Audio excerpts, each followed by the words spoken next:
어제 추수감사절을 모두들 잘 지내셨나요? 예년과 같지 않은 추수감사절 분위기인지라 많이들 아쉬우셨을 테지만 모두가 한마음으로 이 어려움의 때를 잘 지나갈 수 있도록 계속해서 기도해 주시고 또한 방역 지침들을 잘 따라 주셔서 건강함으로 올 한 해를 잘 마무리하실 수 있기를 소망합니다. 오늘 함께 나눌 말씀의 본문은 다니엘서 5장 13절부터 23절까지입니다. 우리는 2장, 3장, 4장에 걸쳐서 바벨론의 느부갓네살 왕에 대한 이야기를 보았습니다. 그리고 이제 5장으로 넘어와서는 바벨론의 마지막 왕인 벨사살 왕이 등장합니다. 느부갓네살 왕이 죽고 바로 이어서 벨사살이 왕이 된 것이 아니라 약 7년간 느부갓네살의 아들 처남 그리고 처남의 아들 이렇게 3명의 왕들이 바벨론을 다스렸고요. 그 후에 나보니두스라는 귀족이 왕이 됩니다. 역사적 기록을 보면 나보니두스가 왕이 될 수 있었던 것은 그가 느부갓네살의 딸과 결혼을 했기 때문인 걸로 보입니다. 벨사살은 바로 이 나보니두스의 아들이었고요. 그러니까 느부갓네살은 벨사살의 외할아버지가 되는 것이죠. 그런데 다니엘서 5장 2절에서 느부갓네살을 벨사살 왕의 부친 아버지라고 기록하고 있죠. 이것은 왕위를 계승하고 있는 차원에서 전임 왕으로서 느부갓네살과의 관계를 지칭하는데 사용된 표현일 수 있다고 학자들이 말하기도 합니다. 아버지라고 쓰여진 히브리어 원어에는 조상, 열조라는 의미도 포함되어 있는데요. 번역하는 그 상에서 대표적인 표현인 아버지로 번역된 것이 아닌가 보여집니다. 이것이 본문의 내용을 파악하는데 크게 중요한 것은 아니지만 이해하고 계시면 도움이 되실 것 같습니다. 이제 다니엘서 5장의 바벨론의 시대적 배경을 좀 보면 나보니두스가 왕이 되고 나서 학자마다 조금씩의 의견 차이가 있기는 하지만 어느 정도 이렇게 전국을 안정시키고 난 후에 주변국을 정복하기 위해 바벨론을 떠나 있는 시간이 많았다고 합니다. 그래서 맏아들이었던 벨사살에게 내정을 맡기고 자신은 군대를 이끌고 원정을 다닌 것이죠. 벨사살이 공식적으로 왕위에 오른 것은 아니었습니다. 하지만 아버지 나보니두스에게 위임을 받아서 바벨론을 다스리는 왕권을 행사했기 때문에 바벨론의 왕으로 불렸을 것으로 학자들은 보고 있습니다. 오늘 본문 16절을 보면 다니엘이 벽에 쓰인 글씨를 해석하는 것을 듣고 벨사살이 다니엘을 바벨론의 셋째 통치자로 삼겠다고 했습니다. 이것은 벨사살 자신이 바벨론의 첫째 통치자가 아니라 둘째 통치자였음을 알았기에 셋째 통치자의 자리만 제한할 수 있었던 것을 알 수 있습니다. 오늘 본문을 보기에 앞서서 어제 본문인 5장 1절부터 12절의 내용을 먼저 좀 보면 벨사살이 귀족 1000명을 불러 모아서 잔치를 벌이는 장면이 나옵니다. 그런데 유대인 역사가 요세푸스의 기록에 보면 벨사살 통치 마지막 해에 바벨론은 아버지 나보니두스가 메데와 페르시아 군대와의 전투에서 패해가지고 포위를 당하고 있는 상황에 처해 있었음을 알 수 있습니다. 그럼에도 불구하고 벨사살이 잔치를 벌일 수 있었던 것은 자신들의 도시가 난공불락의 요새라고 확신하고 있었기 때문이었고요. 또한 필수품도 풍부해서 물자가 부족할 것이라는 염려도 없었기 때문이라고 합니다. 우리는 이미 바벨론의 역사를 알기 때문에 이러한 벨사살의 행동이 얼마나 어리석은 것인가를 알 수 있습니다. 그런데 이러한 벨사살과 같은 어리석은 행동에 대해서 예수님께서 이 땅에 오셔서 경고하신 말씀이 있습니다. 마태복음 24장 37절부터 39절의 말씀인데요. 노아의 때와 같이 인자의 임함도 그러하리라.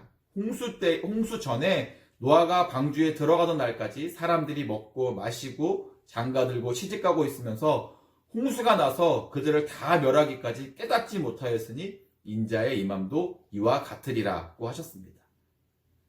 그래서 어떻게 우리가 해야 한다고 예수님께서 누가복음 21장 34절에 말씀하셨냐면 너희는 스스로 조심하라. 그렇지 않으면 방탕함과 술취함과 생활의 염려로 마음이 둔하여지고 뜻밖의 그날이 덫과 같이 너희에게 임하리라고 하셨습니다.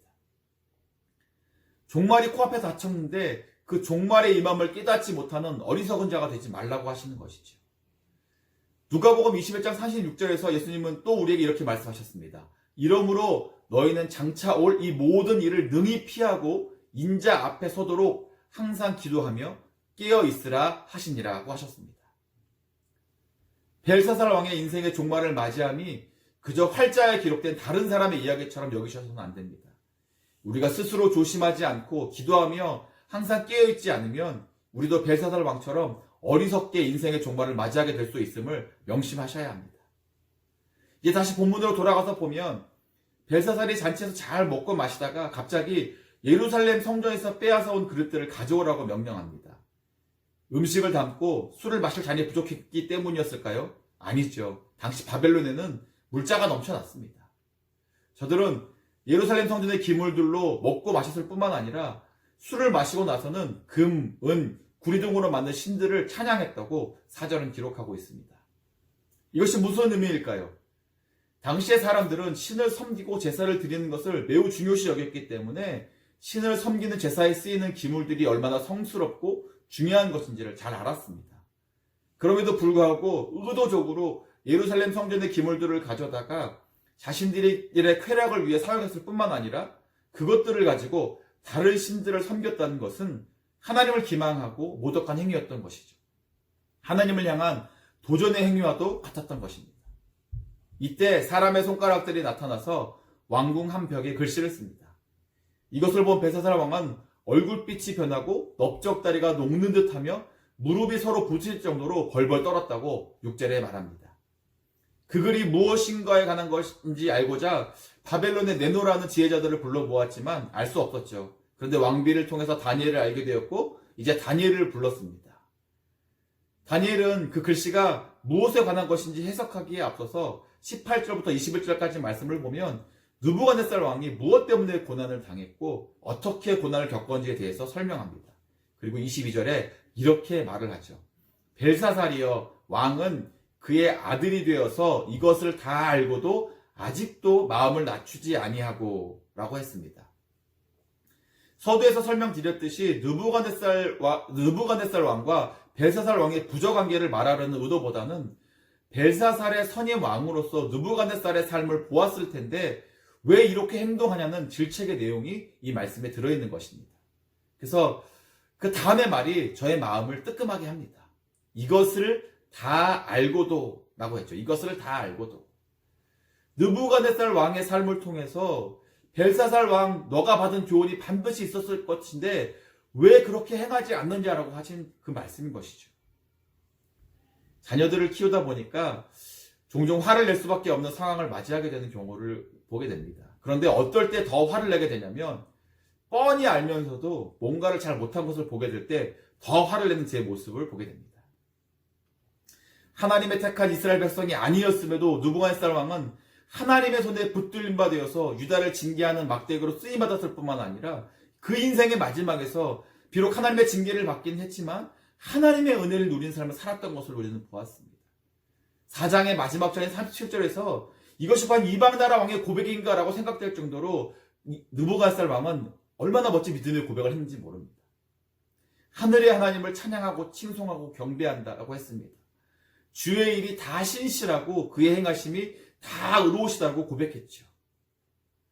하나님의 징계를 통해 고난을 겪어보니까 하늘 아래 진짜 신은 여호와 하나님밖에 없구나를 깨닫게 되었죠. 이것이 얼마나 우리에게 큰 도전이 됩니까?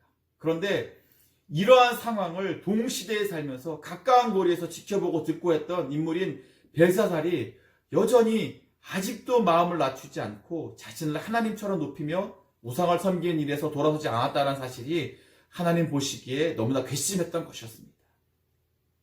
그래서 느부갓네살에게는 그루터기의 은혜를 허락하셨지만 벨사살에게는 가차없이 그의 생명을 취하여 가시는 준엄한 심판을 내리셨던 것입니다.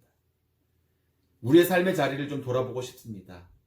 때론 우리가 인생에서 문제를 맞이하게 될 때 몰라서 문제를 맞이하는 것이 아니라 알아도 그대로 하지 않았기 때문에 아는 대로 행하지 않았기 때문에 어려움을 겪게 되는 것을 보게 됩니다.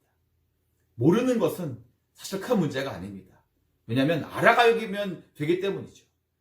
모르면 그래도 모르기 때문에 상대방에게 이해를 받을 수 있습니다. 그러나 알면서도 하지 않는다면 오히려 더 큰 심판을 맞이하게 될 수 있음을 기억하셔야 합니다.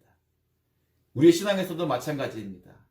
우리가 하나님을 예배하고 기도하고 주의 말씀을 가까이 하고 해야 한다는 것을 잘 알고 있습니다. 그런데 어떻습니까? 아는 만큼 잘 되신다고 생각하십니까? 많이 아는 것도 너무나 중요합니다. 그러나 아는 만큼 행하는 것이 더 중요합니다. 벨사살이 하나님이 세상 나라를 통치하신다는 교훈을 받지 못해서 몰랐기 때문에 죽음을 맞이하게 된 것이 아니라 그의 외할아버지 느부갓네살의 삶을 통해 보았고 알았음에도 불구하고 아직도 여전히 하나님이 싫어하시는 것들에서 돌아서지 않았기 때문에 인생의 종말을 맞이하게 되었음을 기억하시기 바랍니다. 우리의 삶의 자리에서 다 알고도 아직도 행하지 못하는 것들이 무엇이 있으십니까? 여러분, 우리에게 시간이 충분하다고 생각하지 마십시오. 예수님은 종말의 때가 덫과 같이 임할 것이라고 경고하셨습니다. 후회할 때가 어쩌면 이미 늦어버린 때가 될 수도 있습니다. 주의 말씀의 가르침을 알기에 힘쓰시고 또 그 말씀의 가르침을 통해 알게 된 것을 실천하고 행하시는데도 힘쓰시기를 바랍니다.